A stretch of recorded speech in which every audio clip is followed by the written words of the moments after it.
बिस्मिल्लाहिर्रहमानिर्रहीम अस्सलाम वालेकुम जी। वेलकम करती हूँ तुहाडा सारिਆਂ ਦਾ ਆਪਣੇ चैनल ਦੇ ਵਿੱਚ देसी रंग मैं विश ਦੇ संग। उम्मीद करती हूँ कि मेरे भैन भरा सब ठीक ठाक होंगे अल्लाह के करम से फजल नाल जी।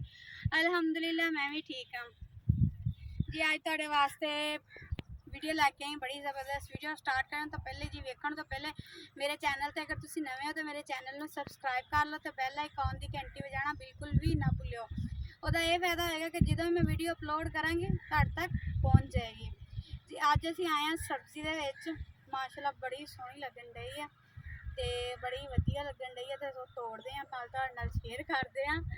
ਸਾਡੇ ਪੰਜਾਬ ਦੀ ਸਾਡੀ ਖਾਲਸ ਜਿਹੜੀ ਹੈ ਸਬਜ਼ੀ ਤੇ ਝੋਲੀ ਬੰਨਣ ਲੱਗੀ ਸੀ ਤੇ ਮੈਂ ਸੋਚਿਆ ਹੁਣ ਨਾ ਹੀ ਬੰਨਾ, ਐਵੇਂ ਤੁਹਾਨੂੰ ਤੋੜ ਕੇ ਇੱਥੇ ਵੀ ਵਿਛਾ ਲੈਂਦੇ ਆ क्योंकि मैं कहना इन्नी सब्जी तोड़ना ही, मैं सिर्फ अपने जोगी तोड़नी है।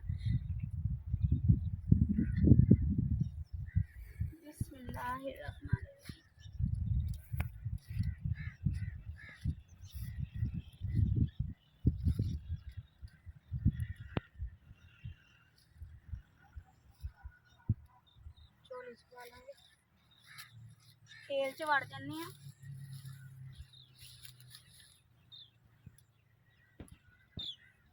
ये लगिया हुई गवारे दियाँ रवावां दियां फलियां ये बड़ियां मज़ेदार बनदियां हैगियां।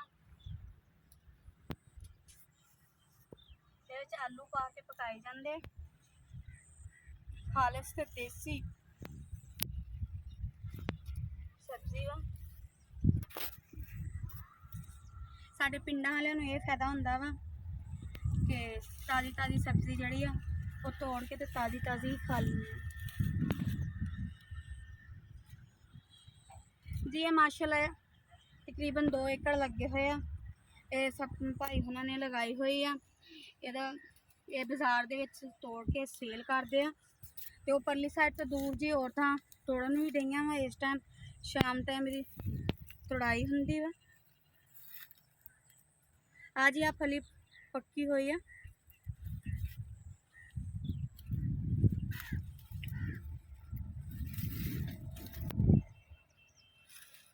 टुट के जी शहर च जाती है, फिर लोग इनू पकाते ते खाते हैं।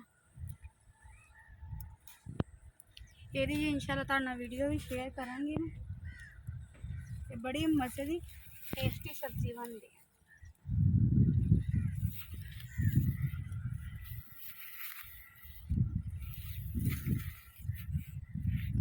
ये बहुत ही मेहनत वाला काम आ क्योंकि ये जी शहर सब्जियां जांदियां पहले बीजियां जांदियां लगाई जांदियां उस तो बाद ये तुड़ाई जी है सब तो ज़्यादा मुश्किल इसकी तुड़ाई है।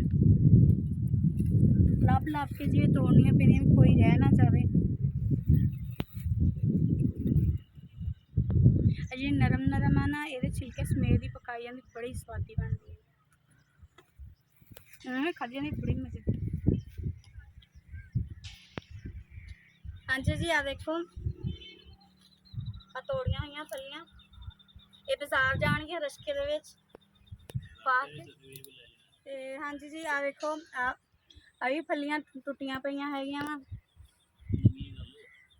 देखो माशाल्लाह जी आ देखो कच्चियां पक्कियां फलियां माशाल्लाह दाने बहुत मोटा हैगा दाना भी। आ देखो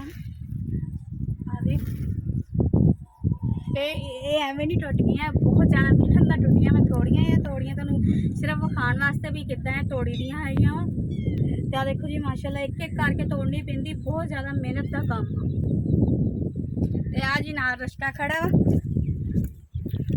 आ जी रशका वा जिहदे ते सब्जी चल जाती है सुबह या तो शाम में ही चल जाती है रात ईशा वेले या सुबह फजर तो पहले ही चल जाती है क्योंकि सब्ज़ मंडी लगन तो पहले ही सब्जी उत्थे शिफ्ट हो जाती है।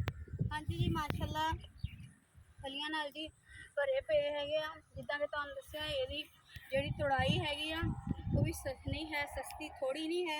जिहड़ियां औरतां तोड़दियां हैगियां वा वो तकरीबन दिहाड़ी का 700 रुपया जिन्ना मजदूर लेंदा वा उन्ना लेना। सुबह 8 बजे तो आंदियां वा ते शामी 5 बजे 6 बजे वापस जानियां।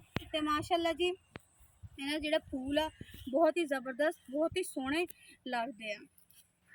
तो जी माशाल्लाह खेत जिहड़ा हैगा भरिया पिया ते जिहड़ी सब्जी लगाउण दा ना सब्जी लगाने के फायदे भी बहुत आ। अगर सब्जी जिन्हें लगा ली हैगी, सब्जी हो गई है तो बहुत ज़्यादा फायदा हैगा वा। अगर नहीं हुई तो फिर बहुत ज़्यादा नुकसान आ। सब्जी नूं खाद स्प्रे ये नहीं कि बस एक बारी करती तो नहीं, लगातार ही उन्हें खुराक मांगती है तो खुराक देनी पैंदी है। तो ये फलियां की जी सब्जी सुक्के रवां, खुश्क रवां, लोबिया भी जिन्हों कहा जाता, ये रवावां दियां फलियां का ही बनते हैं। तो आलू तो रवावां दियां फलियां के राइस बने होण बड़े ही स्वादी तो बड़े ही मज़े के बनते हैं। माशाअल्लाह जी, ताज़ी सब्जी तोड़ के खाण का ना टेस्ट ही अपना वा। हाँ जी जी, हुण तुहानूं मैं फलियां तोड़दे दस्सिया भी कितनी मेहनत ना किते चोली बन के फिर तोड़ियां जांदियां वा, क्योंकि हत्थां 'च तां पकड़ नहीं होंदी, लेकिन मैं थोड़ियां जिहियां तोड़नियां सी इसलिए तुहानूं दस्सिया। तो बहुत ज़्यादा मेहनत हैगी है, बहुत ज़्यादा ही, कोई भी काम मेहनत तो बगैर नहीं है। तो बहुत ही वधिया तुहाडे वास्ते वीडियो लैके आनी है। तुहानूं अज दी वीडियो किद्दां लगी जी जरूर दस्सिओ लाइक कमेंट करके। इन्हां फलियां नूं जी खुश्क करके ते इहदे रुआं बन जांदे हैगे आ। तो मैं तुहानूं दस दा कि मेरा इंस्टाग्राम, मेरा टिकटॉक ते फेसबुक पेज का लिंक तुहानूं डिस्क्रिप्शन च विच लभ जूगा, तुसीं उहनूं भी जाके फॉलो ते लाइक कर दो, क्योंकि तुसीं मेरी यूट्यूब सोहनी फैमिली हो। तो उम्मीद करते हैं अज की वीडियो तुहानूं बड़ी वधिया लगी होनी, बड़ी मज़े की, क्योंकि सब्जी दे विच आके ताज़ा फ्रैश बड़ा ही मज़ा आता। बड़े तुसीं भी एक बारी अपने खेतों के कोलों जाके सब्जी दे विच आके जाओगे, बड़ा ही इंजॉयमेंट करोगे। तो माशाअल्लाह भरी पई हैगी है। अल्लाह ताला इन्हां दी रिज़्क च बरकत अता फरमाए, आमीन। तो नवीं तो वध वीडियो तुहानूं लैके मिलते रहांगे, तुहाडे नाल मिलते रहांगे। तो इस वीडियो नाल जी अल्लाह हाफिज़।